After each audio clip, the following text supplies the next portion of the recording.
Thomas et Daniel, les parents font-ils de bons coachs, Daniel? Alors moi j'ai envie de dire, si on prend stricto sensu le cas Bartoli, Walter le papa et Marion la fille, pour moi c'est une réussite totale. Pourquoi? Parce que déjà Walter Bartoli n'était pas un joueur de tennis à la base du tout. Il est docteur, hein, c'est ça. Il est médecin, mec très intelligent. Et quand sa fille s'est intéressée au tennis, c'était dans la région de Saint-Étienne, si le papa ne s'en était pas occupé, ça m'aurait étonné que Marion devienne une très grande joueuse. Parce qu'elle n'avait pas d'aptitude, elle n'avait pas un physique. Elle rentrait pas dans les codes et dans les. Parce qu'on fait des tests, que ça soit physique, que ça soit technique, et elle rentrait mais pas du tout dedans. Mais pas du tout. Et en plus, ce style de jeu qu'elle a développé dès le début, c'est-à-dire retourner le service en se mettant carrément presque dans le carré et tout, c'était exceptionnel. Donc pour moi, ça, c'est une belle réussite. Mais c'est vrai qu'il y avait une dépendance totale.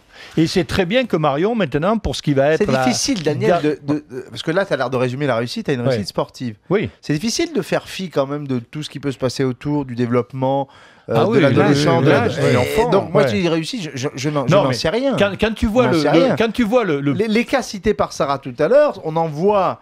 les limites avec la perspective. Quand la rupture a été violente, les joueuses...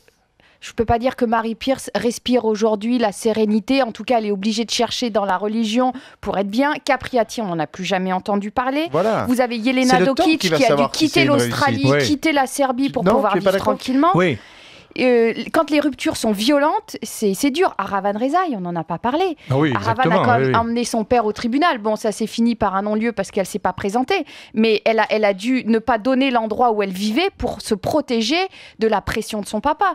Il y en a une autre qu'on connaît pas, que vous connaissez, mais Caroline Garcia, qui aujourd'hui est entraînée par son papa. Il y a un entraîneur qui est venu, ça n'a pas marché, le père a repris le dessus. Il est le seul et unique maître à bord. Alors, moi, j'irais même peut-être plus loin que vous, c'est-à-dire que pour moi, c'est la réussite d'un choix, d'un pari qu'a tenté le père, enfin, comme c'est souvent le cas, au détriment peut-être même des souhaits d'une gamine qui, à l'âge où elles ont commencé, c'est ça, moi la question elle se trouve là. À l'âge, est-ce qu'une enfant de 8, 9, 10 ans, elle peut avoir la capacité mentale de dire voilà, moi je veux être une joueuse de tennis professionnelle, je veux tous les jours m'astreindre à aller sur un court, à taper des balles.